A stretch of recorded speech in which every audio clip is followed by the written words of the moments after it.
Hi hello ನಮಸ್ತೆ ಎಲ್ಲರಿಗೂ S P S media ಚಾನಲಿನ ಮತ್ತೊಂದು ವಿಡಿಯೋಗೆ ಸ್ವಾಗತ ಸುಸ್ವಾಗತ. ಸ್ನೇಹಿತರೆ, ಎಲ್ಲರೂ ಹೇಗಿದ್ದೀರಾ? ಎಲ್ಲರೂ ಚೆನ್ನಾಗಿದ್ದೀರಾ ಅಂದ್ಕೊಂಡಿದ್ದೀನಿ. ನಾನು ಕೂಡ ತುಂಬಾ ಚೆನ್ನಾಗಿದ್ದೀನಿ. ಎಲ್ಲರೂ ಚೆನ್ನಾಗಿದ್ದೀರಾ ಅಂದ್ಕೊಂಡು ಭಾವಿಸ್ಕೊಂಡು ಇವತ್ತಿನ ಒಂದು ವಿಡಿಯೋನ ಶುರು ಮಾಡಿಬಿಡೋಣ. ಇವತ್ತಿನ ಒಂದು ವಿಡಿಯೋದಲ್ಲಿ ಕನ್ಯಾ ರಾಶಿಯವರಿಗೆ ಸ್ನೇಹಿತರೆ, ಆಗಸ್ಟ್ ತಿಂಗಳಲ್ಲಿ ಸಾಕಷ್ಟು ಬದಲಾವಣೆಯನ್ನು ನೋಡಲಿದ್ದೀರಿ. ವ್ಯಾಪಾರ ವ್ಯವಹಾರದಲ್ಲಿ, ಹಣಕಾಸಿನಲ್ಲಿ, ವೃತ್ತಿ ಜೀವನದಲ್ಲಿ, ಉದ್ಯೋಗದಲ್ಲಿ ಮತ್ತು ಕೌಟುಂಬಿಕ ಜೀವನ ಜೊತೆಗೆ ಶಿಕ್ಷಣದಲ್ಲಿ, ವಿದ್ಯಾಭ್ಯಾಸದಲ್ಲಿ ಏನೆಲ್ಲ ಬದಲಾವಣೆಗಳು ಕಂಡು ಬರಲಿದೆ, ಏನೆಲ್ಲ ಖರೀದಿ ಮಾಡುವಂತಹ ಯೋಗ ಇದೆ, ಮದುವೆ ಯೋಗ ಇದೆಯಾ, ಸಂತಾನ ಭಾಗ್ಯ ಇದೆಯಾ, ಒಟ್ಟಾರೆಯಾಗಿ ಕನ್ಯಾ ರಾಶಿಯವರು ಏನೆಲ್ಲ ಅದೃಷ್ಟದ ಫಲಗಳನ್ನು ಗಳಿಸಲಿದ್ದೀರಿ, ಯಾವುದರ ಬಗ್ಗೆ ಮುನ್ನೆಚ್ಚರಿಕೆಗಳನ್ನು ತೆಗೆದುಕೊಳ್ಬೇಕು ಅನ್ನೋದನ್ನ ಕಂಪ್ಲೀಟಾಗಿ ಇದೇ ವಿಡಿಯೋದಲ್ಲಿ ತಿಳಿಸ್ಕೊಡ್ತಾ ಹೋಗ್ತೀನಿ. ಸೊ ಇದನ್ನೆಲ್ಲ ಕಂಪ್ಲೀಟಾಗಿ ಕನ್ಯಾ ರಾಶಿಯವರು ತಿಳ್ಕೋಬೇಕು ಅಂದರೆ ಎಲ್ಲೂ ಕೂಡ ವಿಡಿಯೋನ ಸ್ಕಿಪ್ ಮಾಡಬಾರ್ದು. ಅಂದರೆ ವಿಡಿಯೋನ ಕಟ್ ಮಾಡಿ ಓಡಿಸ್ಕೊಂಡು ನೋಡ್ತೀನಿ ಅಂದರೆ ಫುಲ್ ಇನ್ಫಾರ್ಮೇಷನ್ ಅರ್ಥ ಆಗಲ್ಲ. ಸೊ ಹಾಗಾಗಿ ಎಲ್ಲ ವಿಡಿಯೋದಲ್ಲೂ ತಿಳಿಸ್ತಾ ಇರ್ತೀನಿ. ಬಿಗಿನಿಂದ ಹೆಂಡ್ ತನಕ ವಿಡಿಯೋವನ್ನು ವಾಚ್ ಮಾಡಿ, ವಿಡಿಯೋದಲ್ಲಿ ಒಳ್ಳೆ ಮಾಹಿತಿ ಸಿಕ್ಕಿದ್ದಲ್ಲಿ, ಈ ವಿಡಿಯೋ ಯೂಸ್ಫುಲ್ ಅನಿಸಿದ್ದಲ್ಲಿ ವಿಡಿಯೋಗೆ ಲೈಕ್ ಮಾಡೋದನ್ನ ಮರ್ತಿದ್ರೆ ಲೈಕ್ ಮಾಡಿ. ಇನ್ನೂ ನನ್ನ ಚಾನಲ್ನ ಸಬ್ಸ್ಕ್ರೈಬ್ ಮಾಡ್ಕೊಂಡಿಲ್ಲ ಅಂದರೆ ಎಸ್ ಪಿ ಎಸ್ ಮೀಡಿಯಾಗೆ ಸಬ್ಸ್ಕ್ರೈಬ್ ಆಗಿ ನಿಮ್ಮ ಅಭಿಪ್ರಾಯಗಳನ್ನು ಕಮೆಂಟ್ ಬಾಕ್ಸಲ್ಲಿ ತಿಳಿಸಬಹುದು. ಓಂ ನಮಃ ಶಿವಾಯ ಅಂತ ಕಮೆಂಟ್ ಮಾಡಿ. ಶಿವನ ಅನುಗ್ರಹದಿಂದ ನಿಮ್ಮ ಜೀವನದಲ್ಲಿ ಸಕಲ ಸಮಸ್ಯೆಗಳು ಏನೇ ಇದ್ದರೂ ಕೂಡ ಅವೆಲ್ಲವೂ ಸಂಪೂರ್ಣವಾಗಿ ನಿವಾರಣೆಯಾಗಿ ಮೊದಲನೇದಾಗಿ ಉನ್ನತ ಆರೋಗ್ಯವನ್ನು ಪಡೆದುಕೊಂಡು ಮನೆಯಲ್ಲಿ ಸುಖ ಸಂಪತ್ತು ನೆಮ್ಮದಿ ಹೆಚ್ಚಳವಾಗಲಿ ಅಂತ ಕೇಳ್ಕೊತಾ ವಿಡಿಯೋದ ಕಡೆ ಗಮನ ಕೊಟ್ಬಿಡೋಣ. ಹೌದು, ಕನ್ಯಾ ರಾಶಿಯವರಿಗೆ ಆಗಸ್ಟ್ ತಿಂಗಳು ದ್ವಿತೀಯಾರ್ಧದಿಂದ ನಿಮ್ಮ ವಿವರಗಳ ಮೇಲಿನ ಗಮನ, ಸೇವಾ ಮತ್ತು ವ್ಯವಸ್ಥಿತ ದಿನಚರಿಯ ಪ್ರೀತಿಗೆ ತಕ್ಕಂತೆ ಅತ್ಯಂತ ಅನುಕೂಲಕರವಾದಂತಹ ವಾತಾವರಣವನ್ನು ತಂದಿದೆ.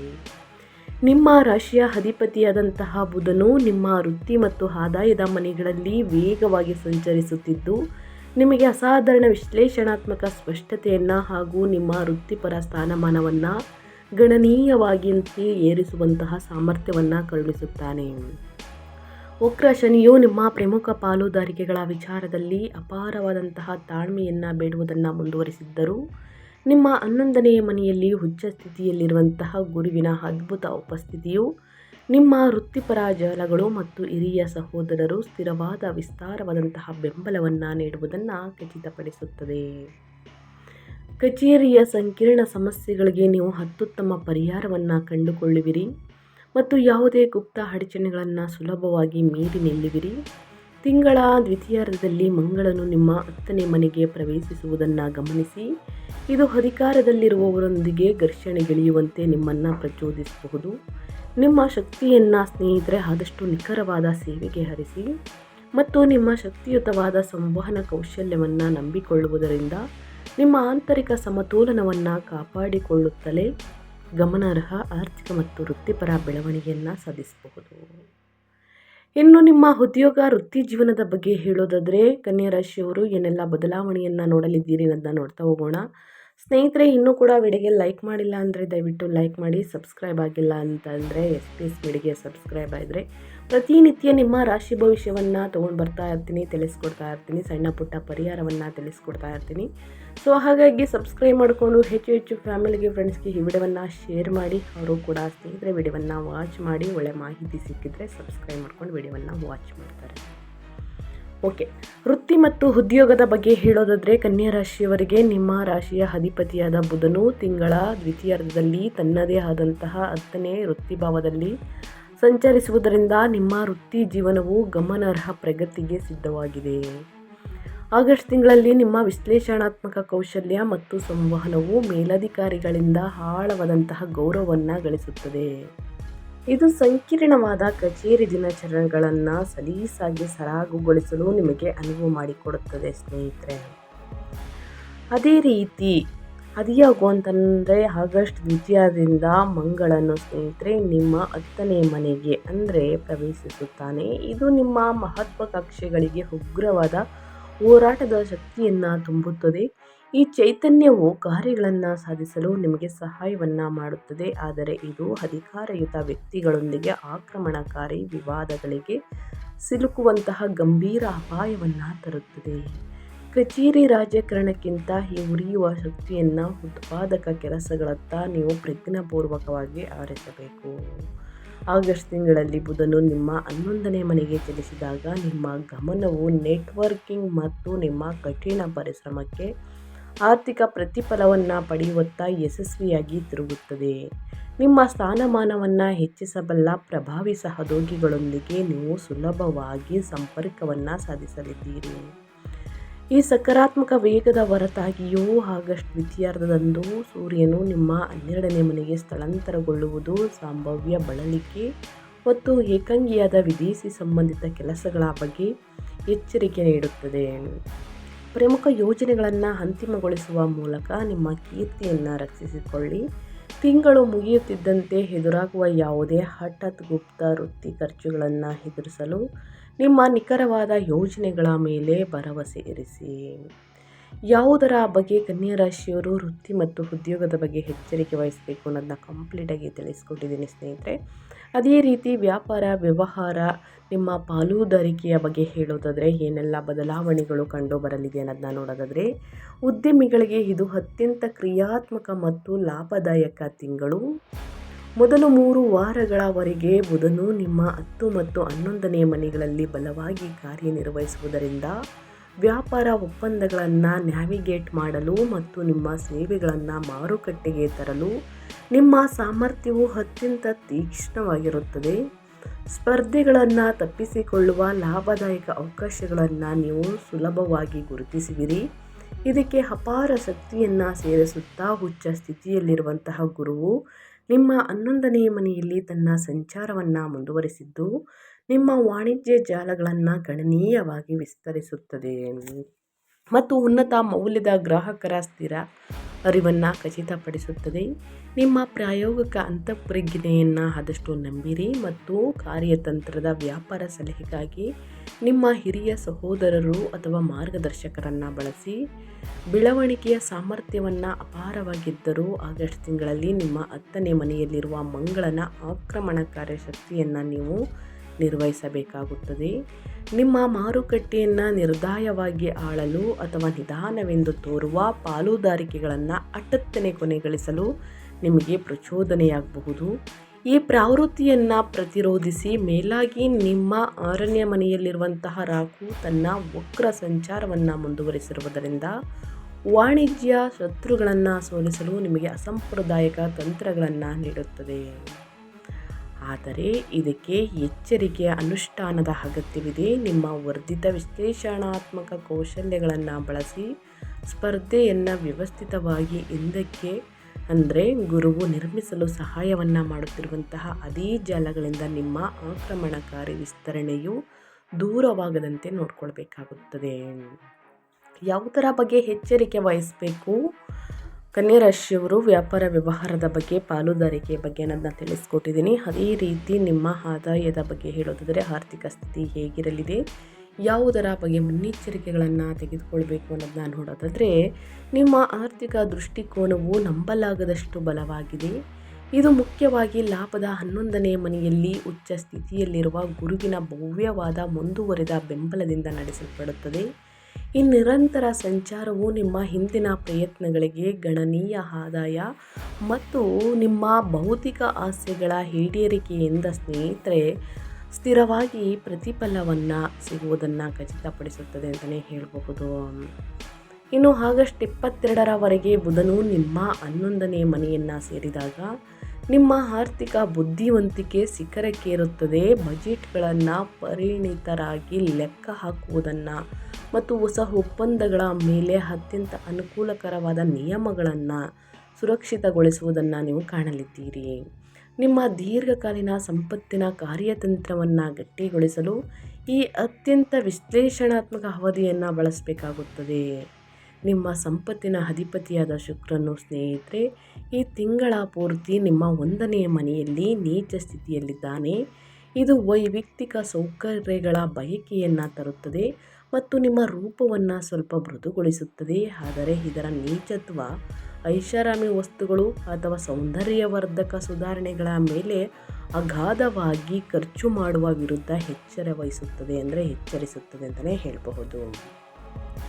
ಈ ದುಬಾರಿ ಖರೀದಿಯೊಂದಿಗೆ ನಿಮ್ಮನ್ನು ನೀವು ಪುರಸ್ಕರಿಸಿಕೊಳ್ಳುವ ಬಯಕೆಯನ್ನು ನೀವು ಸಕ್ರಿಯವಾಗಿ ತಡೆಯಬೇಕಾಗುತ್ತದೆ ಸ್ನೇಹಿತರೆ. ಹೆಚ್ಚುವರಿಯಾಗಿ ಆಗಸ್ಟ್ ತಿಂಗಳಲ್ಲಿ ಸೂರ್ಯನು ನಿಮ್ಮ 12ನೇ ಮನೆಗೆ ಚಲಿಸಿದಂತೆ ಗುಪ್ತ ಖರ್ಚುಗಳಲ್ಲಿ ಹಠಾತ್ ಹೆಚ್ಚಳ ಅಥವಾ ವಿದೇಶ ಪ್ರಯಾಣಕ್ಕೆ ಸಂಬಂಧಿಸಿದ ವೆಚ್ಚಗಳನ್ನು ನಿರೀಕ್ಷಿಸಿ ನಿಮ್ಮ ವಿಶಿಷ್ಟವಾದಂತಹ ಕನ್ಯಾ ರಾಶಿಯ ಮಿತವ್ಯಯವನ್ನು ಕಾಪಾಡಿಕೊಳ್ಳುವ ಮೂಲಕ ಗುರುವು ಸೃಷ್ಟಿಸಿದಂತಹ ಅಪಾರ ಧನ ಲಾಭವನ್ನು ನೀವು ಸುಲಭವಾಗಿ ರಕ್ಷಿಸಿಕೊಳ್ಳುತ್ತೀರಿ. ಅನಗತ್ಯ ಖರ್ಚುಗಳನ್ನು ಮಾಡುವುದಕ್ಕೆ ಗ್ರಹಗಳು ಪ್ರಚೋದಿಸಬಹುದು. ಸೊ ಹಾಗಾಗಿ ಅನಗತ್ಯ ಖರ್ಚುಗಳನ್ನು ಮಾಡಬೇಡಿ, ಬಹಳಷ್ಟು ಎಚ್ಚರಿಕೆ ವಹಿಸುವುದು ಉತ್ತಮ ಅಂತ ಹೇಳ್ತಾ, ಇನ್ನು ಮೇಯ್ನಾಗಿ ನಿಮ್ಮ ಹೆಲ್ತ್ ಬಗ್ಗೆ ಹೇಳೋದಾದರೆ ಕನ್ಯಾ ರಾಶಿಯವರ ಆರೋಗ್ಯ ಯಾವ ರೀತಿ ಇರಲಿದೆ, ಏನೆಲ್ಲ ಬದಲಾವಣೆಗಳು ಕಂಡುಬರಲಿದೆ ಅಂದರೆ, ಒಟ್ಟಾರೆಯಾಗಿ ಅನುಕೂಲಕರವಾದ ತಿಂಗಳಾಗಿದ್ದರೂ ನಿಮ್ಮ ದೈಹಿಕ ಚೈತನ್ಯಕ್ಕೆ ಎಚ್ಚರಿಕೆಯ ಮೇಲ್ವಿಚಾರಣೆಯ ಅಗತ್ಯವಿದೆ. ನಿಮ್ಮ 1ನೇ ಮನೆಯಲ್ಲಿ ನೀಚ ಸ್ಥಿತಿಯಲ್ಲಿರುವಂತಹ ಶುಕ್ರನು ಮುಖ ಅಥವಾ ಪ್ರಜಾನಾಂಗಕ್ಕೆ ಸಂಬಂಧಿಸಿದ ಸಣ್ಣ ಪುಟ್ಟ ಕಾಯಿಲೆಗಳಿಗೆ ನಿಮ್ಮನ್ನು ಸ್ವಲ್ಪ ಹೆಚ್ಚು ಗುರಿಯಾಗುವಂತೆ ಮಾಡಬಹುದು ಮತ್ತು ನಿಮ್ಮ ಸಾಮಾನ್ಯ ಶಕ್ತಿಯನ್ನು ಕಡಿಮೆ ಮಾಡಬಹುದು. ಮೇಲಾಗಿ ಆಗಸ್ಟ್ 27ರಂದು ಸೂರ್ಯನು ನಿಮ್ಮ 12ನೇ ಮನೆಗೆ ಸ್ಥಳಾಂತರಗೊಳ್ಳುವುದರಿಂದ ನಿದ್ರಾಹೀನತೆ ಮತ್ತು ದೈಹಿಕ ಏಕಾಂಗತೆಯ ಆಳವಾದ ಭಾವನೆಯನ್ನು ಉಂಟು ಮಾಡಬಹುದು. ನೀವು ಹೆಚ್ಚು ರಚನಾತ್ಮಕವಾದ ವಿಶ್ರಾಂತಿದಾಯಕ ನಿದ್ರೆಯ ದಿನಚರಿಗೆ ಆದ್ಯತೆ ನೀಡಬೇಕು ಮತ್ತು ತಿಂಗಳ ಉತ್ತರಾರ್ಧದಲ್ಲಿ ನಿಮ್ಮ ನರಮಂಡಲದ ಮೇಲೆ ಅತಿಯಾದ ಕೆಲಸದೊತ್ತಡವನ್ನು ಹೇರಬೇಡಿ ಸ್ನೇಹಿತರೆ. ಸದಾನಂದದ ವಿಷಯವೇನೆಂದರೆ, ರಾಹುವು ನಿಮ್ಮ 6ನೇ ಮನೆಯಲ್ಲಿ ತನ್ನ ವಕ್ರ ಸಂಚಾರವನ್ನು ಮುಂದುವರಿಸಿದ್ದು ರೋಗಗಳು ಮತ್ತು ದೈನಂದಿನ ದೈಹಿಕ ಅಡಚಣೆಗಳನ್ನು ನಿವಾರಿಸಲು ನಿಮಗೆ ಉಗ್ರವಾದಂತಹ ಸಾಂಪ್ರದಾಯಿಕ ಸಾಮರ್ಥ್ಯವನ್ನು ಅನುಗ್ರಹಿಸುತ್ತದೆ. ನಿಮಗೆ ಅಸ್ವಸ್ಥತೆ ಎನಿಸಿದರೆ ನೀವು ಪರ್ಯಾಯ ಆರೋಗ್ಯ ದಿನಚರಿಗಳನ್ನು ದಣಿವಿಲ್ಲದೆ ಸಂಶೋಧಿಸಿ ಜಾರಿಗೆ ತರುವಿರಿ. ಅದ್ಯಾಗೂ ನಿಮ್ಮ 12ನೇ ಮನೆಯಲ್ಲಿ ಕೇತುವಿನ ಮುಂದುವರಿದ ಉಪಸ್ಥಿತಿಯು ಆಳವಾದಂತಹ ಆಧ್ಯಾತ್ಮಿಕ ಗೊಂದಲವನ್ನು ಮತ್ತು ನಿಮ್ಮ ಆರೋಗ್ಯದ ಬಗ್ಗೆ ತಾರ್ಕಿಕವಲ್ಲದ ಭಯಗಳನ್ನು ಹುಟ್ಟುಹಾಕುವುದನ್ನು ಮುಂದುವರಿಸುತ್ತದೆ. ಈ ಗುಪ್ತ ಆತಂಕಗಳು ದೈಹಿಕ ಒತ್ತಡವಾಗಿ ಪ್ರಕಟಗೊಳ್ಳಲು ಬಿಡಬೇಡಿ. ಪ್ರಾಯೋಗಿಕ ದೈನಂದಿನ ವ್ಯಾಯಾಮದಲ್ಲಿ ನಿಮ್ಮನ್ನು ತೊಡಗಿಸಿಕೊಳ್ಳಿ ಮತ್ತು ನಿಮ್ಮ ಒಟ್ಟಾರೆ ಯೋಗಕ್ಷೇಮವನ್ನು ಕಾಪಾಡಿಕೊಳ್ಳಲು ನಿಮ್ಮ ದೇಹದ ಅಂತರ್ಗತ ಸ್ಥಿತಿಸ್ಥಾಪಕತ್ವವನ್ನು ನಂಬಬೇಕಾಗುತ್ತದೆ. ಕನ್ಯಾ ರಾಶಿಯ ವ್ಯಕ್ತಿಗಳು ಒಟ್ಟಾರೆಯಾಗಿ ಏನೆಲ್ಲ ಬದಲಾವಣೆಯನ್ನು ನೋಡಲಿದ್ದೀರಿ ಕನ್ಯಾ ರಾಶಿಯ ವ್ಯಕ್ತಿಗಳನ್ನ ಕಂಪ್ಲೀಟಾಗಿ ತಿಳಿಸ್ಕೊಟ್ಟಿದ್ದೀನಿ. ಇನ್ನು ಅದೇ ರೀತಿ ನಿಮ್ಮ ವೈವಾಹಿಕ ಜೀವನ, ಕುಟುಂಬ, ಪ್ರೇಮ ಜೀವನದ ಬಗ್ಗೆ ಹೇಳೋದಾದರೆ ಏನೆಲ್ಲ ಬದಲಾವಣೆಯನ್ನು ನೋಡಲಿದ್ದೀರಿ ಅನ್ನೋದನ್ನ ನೋಡೋದಾದರೆ, ನಿಮ್ಮ 7ನೇ ಮನೆಯಲ್ಲಿ ವಕ್ರ ಶನಿಯ ಮುಂದುವರೆದ ಉಪಸ್ಥಿತಿಯಿಂದ ಕೌಟುಂಬಿಕ ಜೀವನವು ಆಳವಾಗಿ ಪ್ರಭಾವಿತವಾಗಿದೆ. ಇದು ನಿಮ್ಮ ದಾಂಪತ್ಯದಲ್ಲಿ ದೀರ್ಘಕಾಲದ ವಿಳಂಬಗಳನ್ನು ಮತ್ತು ಭಾರವಾದಂತಹ ಜವಾಬ್ದಾರಿಯ ಭಾವನೆಯನ್ನು ಸೃಷ್ಟಿಸುತ್ತದೆ. ನಿಮ್ಮ ಸಂಗಾತಿ ದೂರವಾಗಿದ್ದಾರೆ ಅಥವಾ ಅತಿಯಾದ ಬೇಡಿಕೆಗಳನ್ನು ಇಡುತ್ತಿದ್ದಾರೆ ಎಂದು ನಿಮ್ಗೆ ಅನಿಸ್ಬಹುದು. ಅದರಿಂದ ಸ್ವಲ್ಪ ಮನಸ್ಸು ಗೊಂದಲ ಥರ ಅನಿಸ್ಬಹುದು. ನಿಮ್ಮ 1ನೇ ಮನೆಯಲ್ಲಿ ನೀಚ ಸ್ಥಿತಿಯಲ್ಲಿರುವಂತಹ ಶುಕ್ರನು ನಿಮ್ಮ ವೈಯಕ್ತಿಕ ವಿಧಾನವನ್ನು ಮೃದುಗೊಳಿಸುತ್ತದೆ. ಕಠಿಣ ಟೀಕೆಗಳ ಬದಲಿಗೆ ಸೌಮ್ಯವಾದ ಪ್ರಾಯೋಗಿಕ ಕಾಳಜಿಯಿಂದ ಈ ವೈವಾಹಿಕ ಹೊರೆಯನ್ನು ನಿರ್ವಹಿಸಲು ನಿಮಗೆ ಅನುವು ಮಾಡಿಕೊಡಬಹುದು. ಆದಷ್ಟು ಭಾವನಾತ್ಮಕ ಅಂತರವನ್ನು ನಿಧಾನವಾಗಿ ಕಡಿಮೆ ಮಾಡಲು ಸ್ನೇಹಿತರೆ, ಸಣ್ಣ ಸಹಾಯಕವಾದ ಸನ್ನೆಗಳ ಮೂಲಕ ನಿಮ್ಮ ಸಂಗಾತಿಗೆ ಸೇವೆ ಸಲ್ಲಿಸುವುದರ ಮೇಲೆ ಗಮನವನ್ನು ಕೇಂದ್ರೀಕರಿಸಿ. ಸೂರ್ಯ ಮತ್ತು 11ನೇ ಮನೆಯನ್ನು ಬೆಳಗುತ್ತಿರುವ ಉಚ್ಚ ಗುರುವಿನ ಕೃಪೆಯಿಂದಾಗಿ ಹಿರಿಯ ಸಹೋದರರೊಂದಿಗಿನ ನಿಮ್ಮ ಸಂಬಂಧವು ಈ ತಿಂಗಳು ಸಂತೋಷ ಮತ್ತು ಪ್ರಾಯೋಗಿಕ ಬೆಂಬಲದ ಪ್ರಮುಖ ಮೂಲವಾಗಿದೆ. ಕುಟುಂಬ ಕೂಟಗಳ ಸಮಯದಲ್ಲಿ ನೀವು ಮಹಾನ್ ಸಾಮರಸ್ಯವನ್ನು ಅನುಭವಿಸಲಿದ್ದೀರಿ ಮತ್ತು ಅವರ ಬುದ್ಧಿವಂತಹ ಸಲಹೆಯು ನಿಮ್ಮ ಸ್ವಂತ ವೃತ್ತಿ ಆತಂಕಗಳನ್ನು ನ್ಯಾವಿಗೇಟ್ ಮಾಡಲು ನಿಮಗೆ ಸಹಾಯವನ್ನು ಮಾಡುತ್ತದೆ. ಆಗಸ್ಟ್ ದ್ವಿತೀಯಾರ್ಧದ ನಂತರ ಸ್ವಲ್ಪ ಜಾಗರೂಕರಾಗಿರಿ. ಸೂರ್ಯನು ನಿಮ್ಮ 12ನೇ ಮನೆಗೆ ಚಲಿಸಿದಾಗ ಸ್ನೇಹಿತರೆ, ಕುಟುಂಬ ಸದಸ್ಯರಿಂದ ತೀವ್ರವಾದ ಏಕಾಂಗಿತೆಯನ್ನು ನೀವು ಹಠಾತ್ತನೆ ಬಯಸಬಹುದು. ನಿಮ್ಮ ಪ್ರಶಾಂತವಾದಂತಹ ಸಮಯದ ಅಗತ್ಯವನ್ನು ಸ್ಪಷ್ಟವಾಗಿ ಸಂವಹನವನ್ನು ಮಾಡಿ. ನಿಮ್ಮ ತಾತ್ಕಾಲಿಕ ಹಿಂತೆಗೆದುಕೊಳ್ಳುವಿಕೆಯು ನಿಮ್ಮ ಪ್ರೀತಿ ಪಾತ್ರರಿಂದ ತಿರಸ್ಕಾರವೆಂದು ತಪ್ಪಾಗಿ ಅರ್ಥೈಸಿಕೊಳ್ಳದಂತೆ ನೋಡಿಕೊಳ್ಳಿ.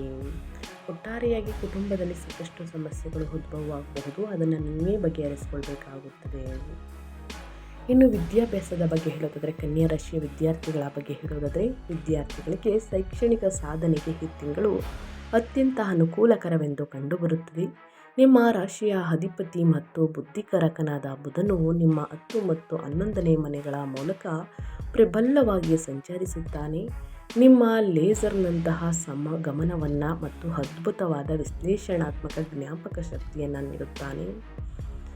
ನೀವು ಸಂಕೀರ್ಣ ವಿಷಯಗಳಲ್ಲಿ ಉತ್ಕೃಷ್ಟತೆ ಸಾಧಿಸುವಿರಿ ಮತ್ತು ನಿಮ್ಮ ನಿಖರವಾದ ಕೆಲಸದಿಂದ ನಿಮ್ಮ ಶಿಕ್ಷಕರನ್ನು ಸುಲಭವಾಗಿ ಮೆಚ್ಚಿಸಲಿದ್ದೀರಿ.